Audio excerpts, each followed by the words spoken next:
श्री जगदम्बिकायै नमः। आदरणीय भक्तजनों, सादर प्रणाम। हम आज आपको नवरात्र व्रत विधि की कथा को सुनाएंगे। कैसे नवरात्रों में व्रत किया जाता है यह सब आपको बताएंगे। ओम श्री गणेशाय नमः। श्री सद्गुरुदेवाय नमः। श्री सरस्वत्यै नमः। ओम ऐं ह्रीं क्लीं चामुण्डायै विच्चे। ओम ऐं ह्रीं क्लीं चामुण्डायै विच्चे। ओम ऐं ह्रीं क्लीं चामुण्डायै विच्चे। भक्तजनों, जन्मेजय ने व्यास जी से पूछा, हे दिवज्वर, हे ब्राह्मण देवता, नवरात्र व्रत करने का क्या फल मिलता है और इसमें किस विधि का पालन करना चाहिए। व्यास जी ने बताया, हे राजन, चैत्र और आश्विन के पवित्र महीनों में भक्ति पूर्वक यह पूजा करनी चाहिए। अमावस्या के दिन ही उत्तम सामग्री एकत्रित कर लेनी चाहिए।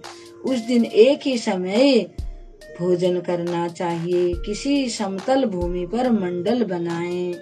पाद्य, अर्घ और आचमनों से ब्राह्मणों की पूजा करनी चाहिए। अपनी शक्ति के अनुसार वर्ण में वस्त्र और आभूषण आदि उनको दान देने चाहिए।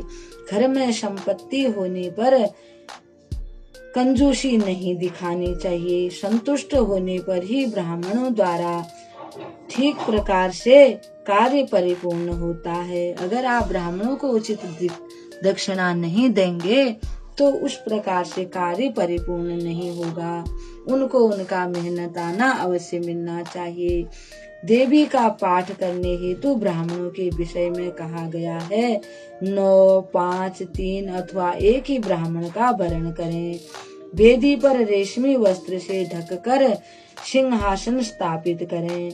उस सिंहासन पर भगवती जगदम्बिका की प्रतिमा स्थापित करें। भगवती के 4 हाथ होने चाहिए और चारों हाथों में आयुध यानी कि अस्त्र शस्त्र होने चाहिए। प्रतिपदा तिथि में हस्त नक्षत्र हो तो उस समय का पूजन उत्तम माना जाता है। राजन, प्रथम दिन उत्तम विधि से किया हुआ पूजन मनुष्यों की अभिलाषा पूर्ण करने वाला होता है। हवन हेतु त्रिकोण कुंड होना चाहिए या उत्तम वेदी भी बनाई जा सकती है, परंतु वह भी त्रिकोणीय होनी चाहिए। दिव्य वस्त्र, आभूषण और अमृत के मधुर भोजन आदि से कुमारी कन्याओं की पूजा करनी चाहिए। पहले दिन एक ही कन्या की पूजा करें, फिर दूसरे दिन 2 एवं तीसरे दिन 3, इस प्रकार 9वें दिन 9 कन्याओं की पूजा करनी चाहिए। जिस राजा को विद्या एवं सुख पाने की अभिलाषा हो वह संपूर्ण कामना पूर्ण करने के लिए भगवती कल्याणी की निरंतर पूजा करें। शत्रु का दमन करने के लिए ही भगवती कालिका की भक्ति पूर्वक आराधना करनी चाहिए।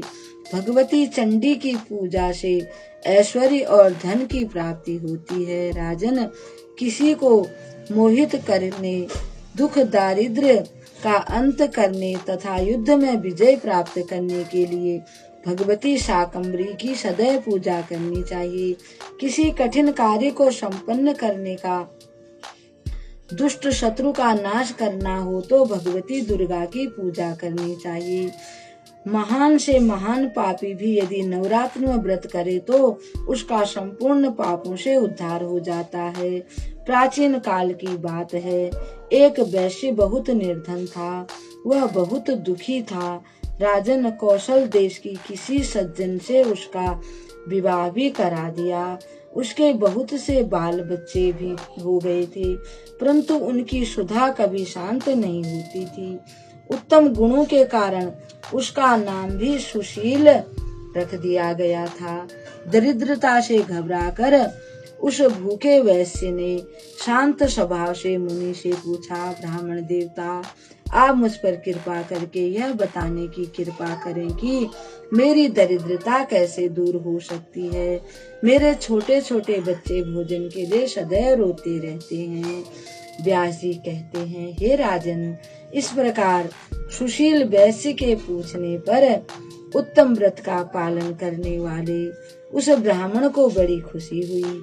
उसने वैश्य को बताया, हे वैश्यवर, अब तुम श्रेष्ठ नवरात्र व्रत करो। इसमें भगवती जगदम्बिका की पूजा, हवन और ब्राह्मण भोजन कराना होगा। इस व्रत के हमेशा पालन करने से ज्ञान और मोक्ष तक आसानी से प्राप्त हो जाते हैं। सुख और शांति भी प्राप्त होती है तथा शत्रु का नाश होता है। जब भगवान राम राज्य से च्युत हो गए थे, यानी उनके पास उनका राज्य चला गया था, बाद में उन्हें सीता का वियोग भी हो गया था, तब उस समय किसी कंधा में उन्होंने यह व्रत किया था। नवरात्र व्रत करके भगवती जगदम्बा की विधिवत उपासना करने से उन्हें जनक नंदिनी सीता प्राप्त हुई थी। व्यास जी कहते हैं, राजन, ब्राह्मण की यह बात सुनकर उस वैश्य ने उन्हें अपना गुरु मान लिया।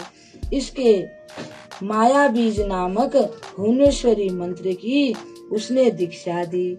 इसके बाद नवरात्र व्रत करके संयम पूर्वक उत्तम भक्ति से उसने जाप करना प्रारंभ कर दिया। नवे वर्ष के नवरात्र के अंतिम अष्टमी के दिन आधी रात्रि के समय भगवती प्रकट हुई। उस वैश्य ने भगवती जगदम्बिका के दर्शन किए, साथ ही विविध प्रकार से उसे वरदान कर कृतार्थ कर दिया। यानी कि माँ जगदम्बा ने उसकी तपस्या से प्रसन्न होकर उसे दर्शन दिए और उसके सारे मनोरथ पूर्ण हो गए। अब इस प्रकार से श्रीमद् देवी भागवत का तीसरा स्कंद यहाँ पर पूर्ण हुआ।